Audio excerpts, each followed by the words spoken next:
So first, tell me a little bit about what a day in the life is like on the road with Trans-Siberian Orchestra. Well, it really depends on what day it is because a day like today, I call the band's day off because when we have one show, so we don't have to play until 7 or 7:30. So the whole entire day is off. I mean, most of the days on this tour are the ones with the matinees. And Mhm. depending on which day of the week that is how tired you are.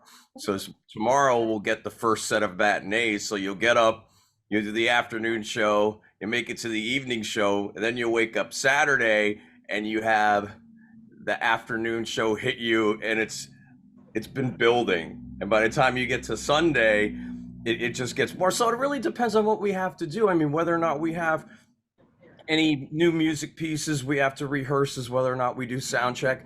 We tend not to do sound check on the days with the two shows because everybody's just a little bit too tired, and sometimes there's not enough time, and depending on how long the drive is how long it takes them to get the show up. So we kind of stay out of the way of the crew and let them do what we do. I mean, a lot of the sounds that we use are digital. Our drums are digital, the guitar sounds are digital, so you don't really need to sound check those specific sounds. And we record the shows that we do, so they're able to run our sounds through the building without us being there. And a lot of these buildings we played before, so they have the EQ saved. So for us, we just get in there and we get ready. I mean, everybody kind of has a different routine. The singers, a lot of times they'll go down into the gym and things like that. But I mean, us in the band, we're on stage the whole entire show, so I don't really need to go to the gym. It's like I'm on stage 5, 6 hours a day because I do the charity presentation as well. So it really depends on everybody individually, kind of what they do. But for me myself, I'll get up and I'll do some business stuff, and like I said, whether or not it's a matinee or an evening show is what I do. If I'm somewhere where there's something nice, like we're gonna be getting into the city today, I'm gonna walk around a little bit and see things and take some pictures. And I bring that little metalfin guy that I have with me, and I do things for his websites. And I love to look and see what we see. So a lot of times, hopefully, it's there. I mean, yesterday the arena was out in the middle of the woods, so there's nothing around it, but it was a nice day. So you get sun. It just depends on what you have and how much energy you have. Yeah, that actually was perfect. It was going to segue into my next question. Is there anything in particular about visiting a city like DC that you like as opposed to visiting arenas that are in kind of like the middle of nowhere? Like, what do you like about touring to DC specifically? Well, the thing about DC is that it just is that it's Washington, DC. So if you go there and it's a nice day and you don't use the opportunity to get out and look and see things, and I like to walk and see the Christmas trees for every state and think, because the arena's is kind of close things. Last year we were very lucky because we played the 26th of December, so we had Christmas Eve and Christmas Day off in DC. So we were able to walk around and do things. I mean, the weather plays a lot in this. If it's raining and cold, or you can't get outside, but a day like today when it's sunny, it's like I just like to wander around. I like to see people too. I'm a people watcher, so I like to look at people. I like to watch people. This may sound funny. At a place like DC, I like to watch people taking pictures, and then I'll take pictures of people taking pictures. You Hmm. know, what they're taking pictures of, I'll take the pictures of them taking pictures, which is kind of funny. I started doing that when Savatage was touring Europe years ago. I would go into cities, and I would find people with their cameras, and I would take pictures of them taking pictures of, like, the Colosseum or the Eiffel Tower. Yeah. Okay, so this is the Ghosts of Christmas Eve tour that you're on right now, and it says online this is your best show yet. What makes this tour different than tours that you previously went on with TSO? Well, I mean, every single year, Paul O'Neill's goal with TSO was to always try to up ourselves, because we really just that's the one thing that we want to do, is we kind of want to bring the show to a different level every year. So the idea is kind of like, wow, how do we outdo what we did? And there are some visual things and some stage effects throughout the whole entire arena that are completely different this time. I mean, when we started this tour, we weren't allowed to talk about it, but our lighting designer, Brian Hartley, came up with an actual snow globe. It's an inflatable that gets up and it's lighted, and Natalia, one of the female singers, she goes in this globe and she sings the song Queen of the Winter Night in the back of the arena in this snow globe. And I don't think I'd ever seen anybody do something like that before. And you just add that on with all the different new laser and pyro and video effects that we use. That's the best part about technology and TSO, is the fact that we're able to kind of be guinea pigs for things when they're new, and that's a plus. I mean, when you were touring in the 70s and 80s, it was just pretty much, how do you configure a different large amount of lights? Now you have all these LEDs and different effects that are changing every year, and the lasers get different colors and the pyros do different things. And they have this, we just kind of get to be a test for a lot of these things for companies. And that's fun too. In the end, like I said, it was kind of, Paul O'Neill's thing where he just wanted to make sure every year that we kind of outdid ourselves. And that's the one thing I see when I look at the fans write their little reviews of our shows. They'll say this is the best show they've seen yet. And as long as I manage to see that, or we manage to see that, well, I guess we've done what we wanted to do. I mean, because if they went there and said, well, it was better last year, then you didn't make it, quote unquote, as you say, your best show yet. And that's, in order to say that, you have to have, I guess you have to have what's backing it up. And this year, I really think we do. The show is so much bigger. I walked into the first rehearsal we were doing, and I went up to our tour coordinator, Elliot, and I said, this stage is bigger, isn't it? And I just look at the bare stage sitting in there, and he always laughs at me because I look at the tiniest little details, but I forget exactly what it was. It was maybe 4 feet or something, but it was actually a larger stage. And just, it's one of these things where you just try to make it bigger and better. And, we try to keep ourselves healthy and in shape and do what we can. I mean, I know that I think I've been really trying this year to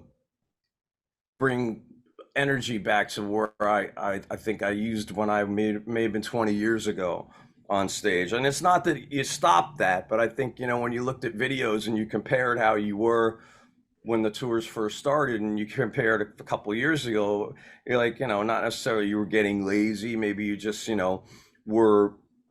you took that element out of that. And I say a lot of times that element comes from just the hunger of being a new band or just a younger person on stage. But I think I know myself personally, I've really been conscious about wanting to bring myself to another level physically on stage this tour, just to keep my own energy up. And if that helps bring, the crowd and everybody else around me up too, I think that's a real positive. And I feel good. I mean, I think this is probably one of the only tours I've done where I haven't even had as much of a little scratch in my throat. So I've been happy about that. I've been staying healthy and just doing what I do. No, yeah, that's great. So what do you like about tour? Like, I know you've tours with other bands before, you have other projects. What do you like specifically about touring with TSO itself? I like the fact that TSO is pretty much the only TSO, so it's like when we do this, it's one big giant family. We all get together and we do this one specific thing. If I'm playing with the heavy metal band, I go to a heavy metal festival and there's 50 other heavy metal bands. It's like TSO it's really unique, the whole concept and what Paul had set up for this. So, and like I said, it is our family. So when we get out this time of the year, especially, we leave home and we're on the road for Thanksgiving, Christmas, and into New Year's with this specific group of people. I think I flew out the day before Halloween. So you just spend all those holidays together. And I think it's kind of a big combination of all that, being with the group of people that's become really your family and your friends. And then the audience itself, I think they kind of grew with us too. And you'll watch them, people that came 20 years ago was, 5-year-old kids or 10-year-old kids are now coming with their 5-year-old kids or 10-year-old kids and vice versa. And, there's a lot of emotion in the show because in the same respect to that,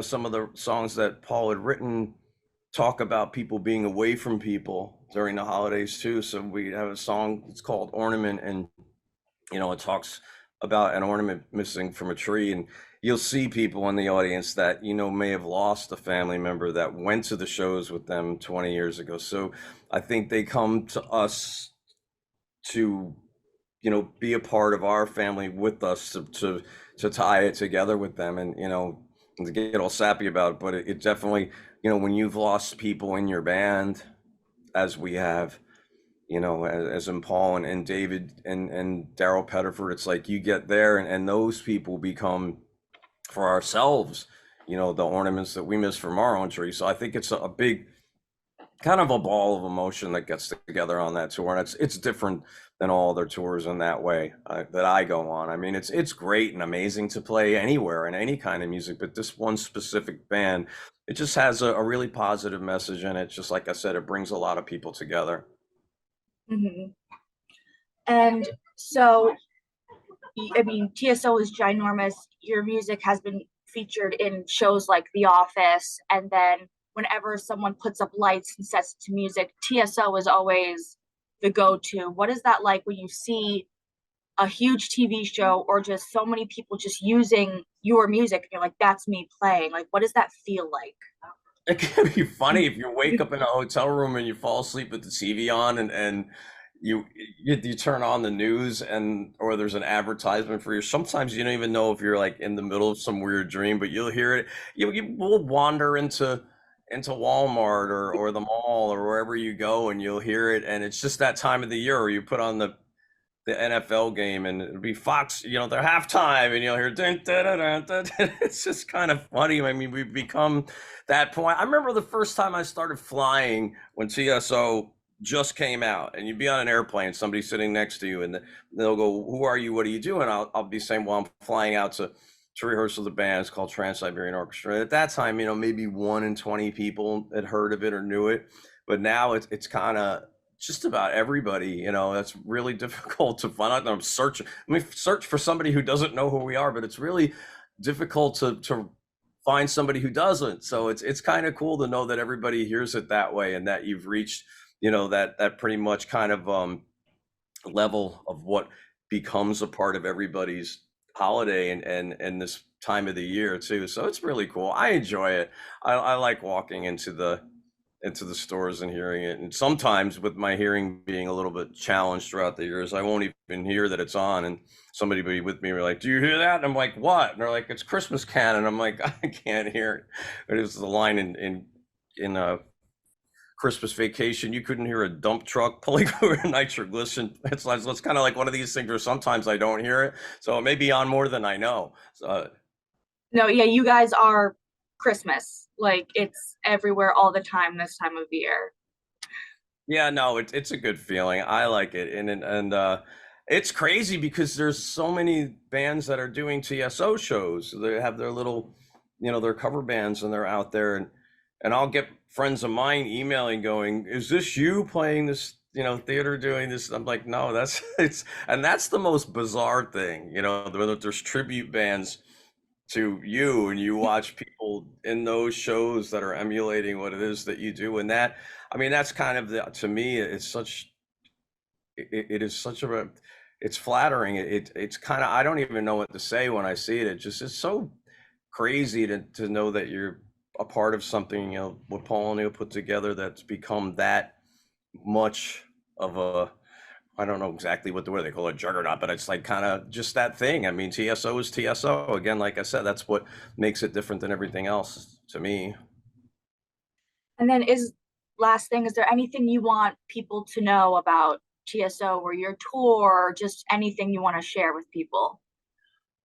I mean, if you haven't seen the show before, I think this is a really good year to get out. I mean, not like there's a bad one. If you have seen it before and you haven't seen it in a while, you might see a few things in this one that you hadn't seen, and you might not see them again. I mean, I don't know exactly what stuff we'll use next year, and we try to do as good as possible throughout the arena to make sure there's seats all spread about that could get a little bit cheaper of a price for people, because I know everybody's kind of struggling nowadays on a lot of different things, and we try to help that out all the time, and I know that if you sit anywhere in the arena with this show, it's pretty much a good seat. You know, and you up close, of course, you could see a little bit more of, you know, our faces and maybe some of the little things we interact with each other and fans that you notice from up close. But from the back of the arena, you're getting the same show as the front, and there are some things you'll see in the back of the arena that the people up in the front won't see because they're, you know, that's behind their back. So it's just great. I mean, we only got we only have a little bit less than 3 weeks left. I think today and next Wednesday are the only days we have one show. So it's coming close to an end. I think the band is really in that groove right now where it's a great time to come see it. So it's we're kind of in that motion where everybody's really locked in well together, and we have our little things down. You know, as we get into the tour, we start to develop where we want to stay and what we want to do, and our little inside jokes amongst ourselves. So we're pretty much in that really fun groove now. The only thing that makes me sad about that is, like, you know, it flies by and then it ends like that. You know, it seems to start off slow and then it snowballs and goes. But these last couple weeks are really fun. You know, you get really close to Christmas and everybody gets into that mood a lot. And even the week after Christmas, when a lot of people are just home for the holidays with their family, they get a chance to see the show that week. So it kind of continues right till the end. So that's, for me, it really starts to feel like we feel Christmas more. And not that we don't, but we started rehearsing this at Halloween, you know. So it's as we get really close to the holiday, it kind of really hits the band a lot more. You'll watch people in the audience will have more hats and lights and things on them in the crowd. So it just builds up with us. So this is for me, this is a really exciting time of the tour. I mean, I love every show, but this time for me, like I said, as it gets closer to the night before Christmas, it's a lot of fun. All right, awesome. Thank you so much for taking the time out of your schedule to chat with me about this. No, thank you. I was happy to do it. Like I said, we only have the one today, so I get into my room. I decorate my room on I the love road. it. I see the lights. Yeah, I do it every on the. This is kind of one of the days where I don't have a ton of lights, Mhm. but Christmas Day itself, we've been on the road for 24 years. In my wardrobe case, not only do I have sports shirts from every city we're in to do the charity thing, I've been collecting Christmas ornaments and lights. So Christmas Eve, I'll do my room, and it takes me about 3 hours, but my room is pretty much wall to wall lights that day. So it's a lot of fun. It's my way of being, you know, home for Christmas and my home away from home. So, Yeah. all right, All but right, thank you. of It's been a lot of course. fun. Yeah, thank you so much. I really appreciate it. No, thank you. All right, thank you. I'll talk to you soon, okay? Absolutely. Bye bye. Bye.